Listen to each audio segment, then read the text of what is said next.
continuidade então, falar de imunidade mais um pouquinho. Olha só, as imunidades então, elas estão previstas na Constituição. Primeira coisa que eu quero que vocês guardem é isso. Se está na Constituição, é imunidade.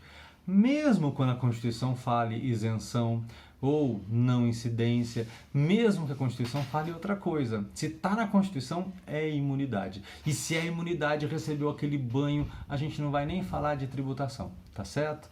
Aí existem as imunidades genéricas e as imunidades específicas. Eu vou elencar elas aqui para vocês, se der tudo vai ser nesse vídeo mesmo, tá? As genéricas estão no artigo 150 da Constituição Federal, lá no inciso 3.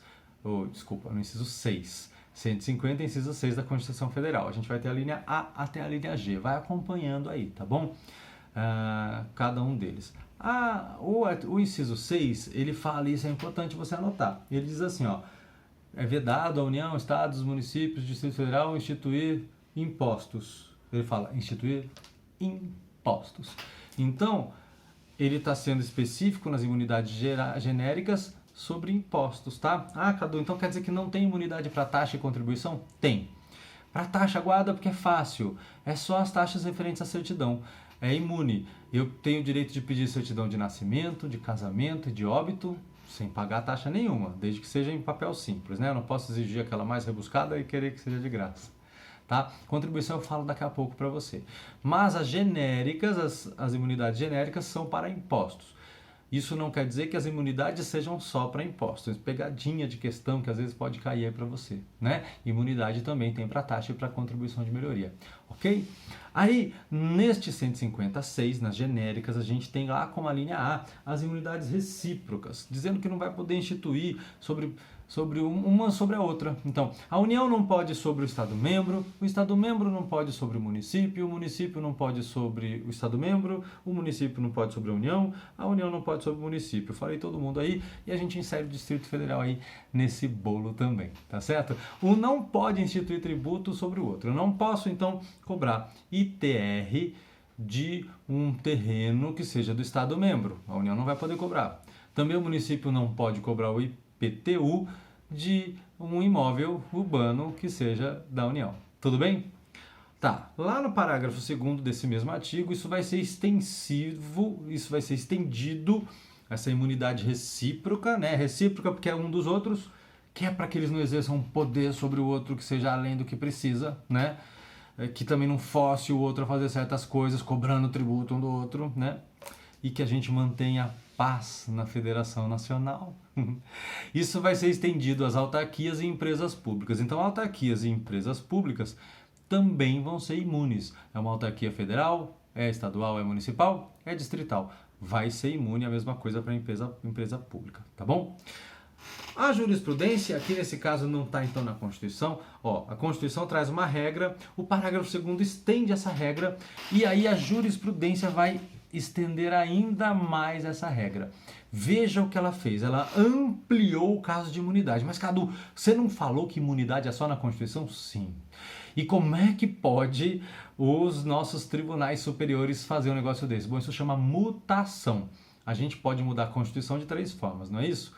A primeira é a revisão constitucional lá da Constituinte, que foi feita 5 anos depois e já passou. A segunda é a emenda constitucional, a gente conhece bem, o tempo todo estão tentando e fazendo isso. A terceira é a mutação. Por exemplo, você amplia um entendimento a partir de uma jurisprudência. Então, o que os tribunais fizeram? Eles entenderam que se é uma... então já está valendo para as pessoas políticas em si, já está valendo para as autarquias e as fundações públicas delas. Mas, se é uma empresa pública, ou seja, está explorando a atividade econômica, ou é uma sociedade de economia mista, está explorando a atividade econômica, mas tem capital público, então tem capital público ali, mas explora a atividade econômica. Só que explora a atividade econômica para exercer, para prestar, na verdade, um serviço que é essencial, que ele é de prestação exclusiva e obrigatória do Estado. Quer dizer, o Estado tem que fazer aquilo e só ele pode fazer aquilo. E aí essa empresa que está prestando, então ela vai ter que ser imune também, porque ela está ocupando um lugar que o Estado não está ocupando. Então ela que vai ocupar. Por exemplo, os Correios. Os Correios fazem um serviço que inclusive é importante para a segurança nacional, né? Então eles são imunes também. Beleza? Essa foi a imunidade recíproca. A gente falou da linha A. A linha B vai trazer os templos de qualquer natureza. Então a gente chama de imunidade templos de qualquer culto, natureza. Templos de qualquer culto. A gente chama de imunidade religiosa. Então, porque o Brasil é um país laico, é um estado laico, vocês ouvem falar muito disso. Isso significa que a gente não vai professar nenhuma religião enquanto nação, mas que qualquer religião pode ser professada pelo seu povo. Então, isso é muito bonito. Para garantir isso, nenhuma religião e nenhum ato dessa religião vai ser tributado, né? E até referente a essa questão, tudo que o templo faça que é em prol do culto não vai ser tributado também. Então, se vende uma canequinha lá dentro, mas que aquela canequinha é para fazer seja lá o que for, né?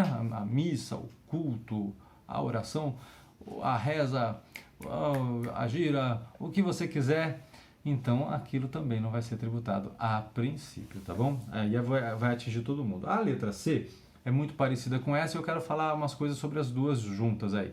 A letra C, a gente fala aqui, ó, patrimônio, renda, serviço dos partidos políticos, inclusive suas fundações, das entidades sindicais dos trabalhadores, e percebe que ele fala dos trabalhadores, as patronais não, das instituições de educação e de assistência social, instituição de educação e assistência social sem fins lucrativos. Então, faculdade onde você estuda, escola que você está, sei lá o que, não é sem fim lucrativo, ela não é imune, tá? Atendidos os requisitos da lei lá. Então, aqui a gente traz uma imunidade para que essas instituições possam exercer suas atividades sem pressão, né? Porque são atividades consideradas importantes para o nosso Estado democrático. Por exemplo, o IPTU da sede do partido político não vai pagar, é imune, né? O IPVA do carro utilizado pela instituição de educação sem fim lucrativo também não vai pagar, é imune. Uma dessas instituições aqui adquiriu um imóvel, vai pagar ITBI? Também não. Imposto de renda do que recebeu como doação, não recebe. Por quê? Porque é imune. ISS sobre os serviços que a instituição presta, também não vai pagar, tá? A esse propósito, tem uma súmula vinculante número 52, que ela fala, ainda que alugado a terceiros, permanece imune ao IPTU, imóvel pertencente a qualquer das entidades referidas aqui no 156C. Desde que o valor dos aluguéis seja aplicado nas atividades para as quais as entidades foram constituídas. Isso é uma súmula vinculante. Então, olha só, se o aluguel é usado para financiar aquela atividade, ele continua sendo imune. Tudo bem? Se qualquer atividade é exercida e o valor é usado para a atividade, continua sendo imune. Ah, Cadu, e se ela tem um monte de imóvel e está vazio, não está alugado? Bom, não tem cabimento cobrar nesse caso, né? Por quê? Porque aí ela está tendo um gasto com o imóvel vazio. Então, continua imune. Beleza até aqui? Tudo bem até aqui? Quero frisar com vocês, essa foi a recíproca, né?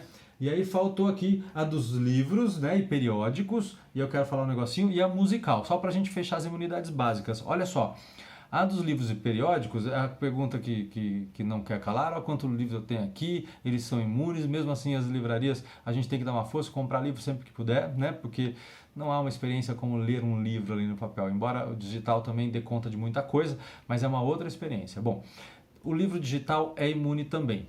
E aí vem a minha pergunta aqui. O livro digital é imune também?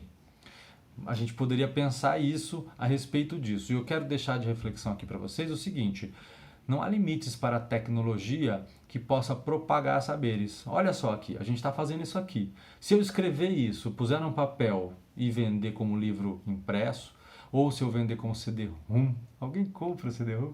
Ou se eu vender de alguma forma pela internet como um e-book, o e-book, aí sim. Mas se eu tô aqui, ó, comercializando aqui, ó, se eu comercializar, né, se eu vendesse essa aula aqui, aqui pela internet, é o conteúdo de um livro. E aí, tem imunidade? A imunidade musical, só para a gente fechar esse vídeo aqui, fica com essa pergunta, a gente responde no nosso debate ou você responde aí nos comentários. A imunidade musical, para a gente poder fechar esse vídeo, ela veio para tentar combater a pirataria, né? Então, toda obra musical, DVD, se você, o que você quiser, vinil que vende hoje de novo, né? Mas aí pode ser também CD, pendrive só com música, mas ele tem que ser travado, né? Enfim, eu ainda compro CD, confesso a vocês. Eles são imunes para que a gente possa baratear o custo disso e a gente consiga minimizar os efeitos da pirataria. Então, nesse vídeo, nós falamos das imunidades genéricas, tá bom? Espero que você tenha entendido e a gente tem mais um vídeo ainda para as observações sobre imunidades.